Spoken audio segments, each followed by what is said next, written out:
All right, guys, we're going to get right into this. And I just want to say right up front, you can't make this stuff up. I mean, you just can't make this stuff up. I've been following some of this stuff for a while now. I never really talked about it before, but now that we have some of this in our rearview mirror and time tells all, I want to revisit this because I want to put this in front of your eyeballs to see if you've ever heard about it or thought about it. And if you haven't, once you heard it, what do you think? What do you think about this information I'm about to provide you? Please leave it in the comments after the video. One thing I found strange back in the day was when Obama became president and Michelle and Barack flew to Texas, and George Sr. literally in his wheelchair made sure he was on the tarmac to welcome them to Texas. I never could really figure that one out.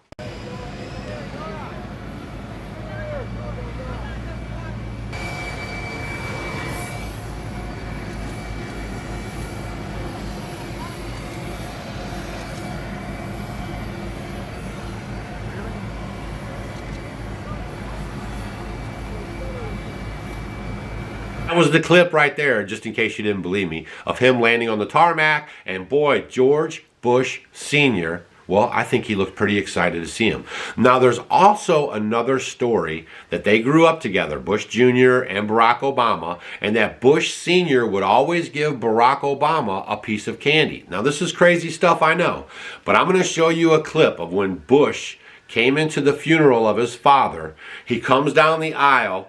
He passes through a couple guys, little quick, hey, how are yous?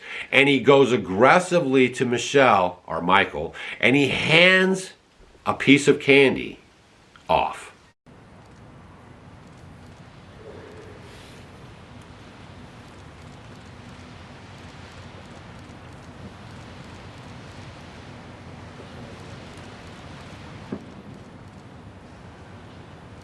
So you just saw the clip right there for yourself, how he handed off that piece of candy to Michelle Obama, or Michael. The story I get from Judge Joe Brown is that they grew up together, and Bush Sr. would always give Obama, Barack, when he was a young baby, a young kid, a piece of candy. And so their symbolism will be their downfall, y'all. Did you ever catch that? Did you know that? Seriously, did you know that? Leave it in the comments right now. I'm not even done yet. This is going to be off the chain. Which kind of makes, I think, a person that has the capability to think on their own wonder, it's just a global operation to just kind of seed people into positions of power, and we're all just, the world is just a stage. It's a family thing. It's a family thing. Have you ever heard of Samuel Hinckley? Like, is he related to John Hinckley? No. Hinckley, Hinckley. Look him up. It's related to the Hinckley that shot. No, remotely. But he had 7 of his descendants who were U.S. presidents, 1 who was a U.S. vice president, 1 who was governor of Alaska, 1 who, several billionaires. And what you find is, if you look up Samuel Hinckley, they will note some of his more interesting modern relatives or descendants. So here's the way it breaks down. Lolo Sotoro. This is Barack Obama, just everyone's watching, that's Barack Obama's stepfather, who he was raised with for the first 8 years of his life. Okay, well, the rest of his life afterwards, Barry Sotoro has an interesting situation. His mother, on his maternal side, his grandfather was first cousin to President George Herbert Walker Bush. So George Herbert Walker Bush, Dick Cheney, vice president, they're all cousins. So Rachel, let's start with you, because obviously we've got this big Dick Cheney sort of endorsement of Kamala Harris. That obviously shows that something's happening in the GOP, and obviously Kamala Harris is going to really capitalize on that. What? Did you hear what he just said? Dick Cheney? Now you guys know why Dick and Liz Cheney endorsed Kamala Harris. Now it's all starting to make sense. Roll the tape. Sarah Palin is a cousin. Barack Obama is a cousin. George Herbert Walker, who founds Halliburton, is Uncle Herbie to all of them. And interestingly, when he was running against John McCain, John McCain's running partner was his cousins. You are absolutely right that John McCain has not talked about my Muslim faith. Sarah Palin, who was governor of Alaska. Real unholy alliance, right? So, other thing is the Bushes for the last 150 years have been supplying international intelligence, and they were into what they call paper entrepreneurialism. They would acquire businesses and sell the components off. Uncle Herbie founded Halliburton, had something to do with Enron as well, which was energy development. Lolo Soetoro was international executive vice president for Standard Oil, and he was in the oil business, but he also ran the death squads for the Indonesian army. Oh, it's funny because when you look him up, it just says that, like, what do they say that no, he was an engineer? What if it's like he did? They make it seem like he did. Oh, he was a geographer. That's what it says. It says that he was a geographer who did some work for the government.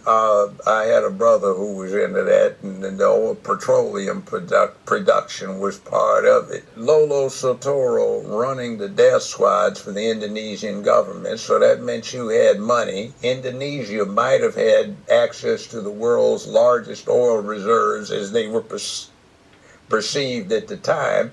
So Standard Oil used his muscle and his position to take over the oil industry in Indonesia, which they couldn't do under American law.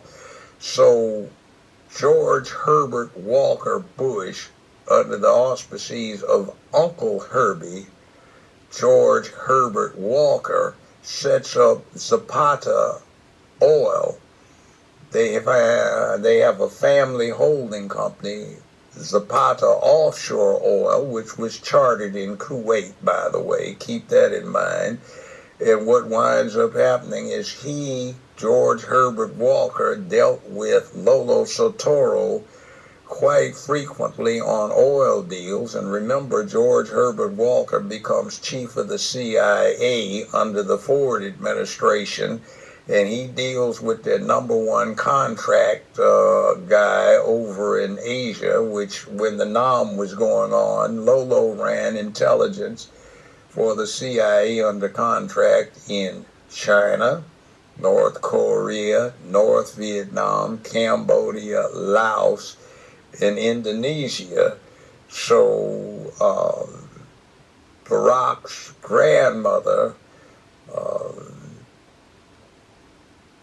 hustles her daughter, who was 17 at the time, into a boyfriend-girlfriend relationship with Barack Obama Sr., who was being recruited from Kenya to offset Jomo Kenyatta in the Mau Mau. That was a CIA project.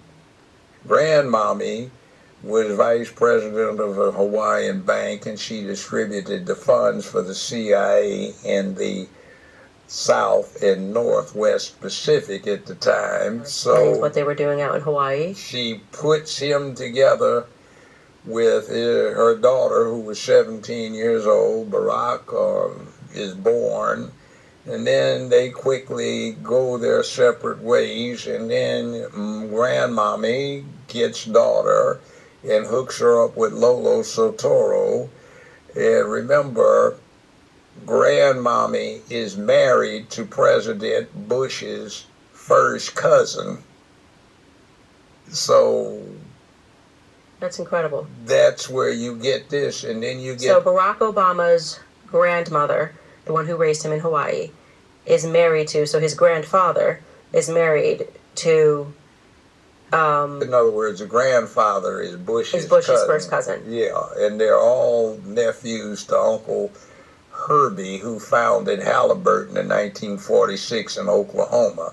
It had previously been chartered under that name in 1919 in Oklahoma, but it went defunct, so he revived it. So it's actually quite interesting that you're saying that, because when I began this investigation into Kamala, before I had even presented it to the public, I was just seeing what was already out there. And there was this random person who wrote a blog piece years ago, 10 years ago, saying that, and I thought it was crazy when I read it, but he said that Kamala Harris and Joe Biden share a grandfather. And I went, like, that's so wacky. And so, what are you talking about?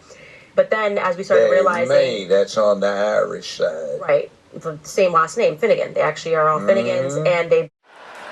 But there's a reason. There's a reason. There's a reason for that. It's a big club, and you ain't in it. You and I are not in the big club. All right, I found that very interesting. Share this video with your friends. I'll see you guys on the next video. Hit that thumbs up, because there was a lot of information in here.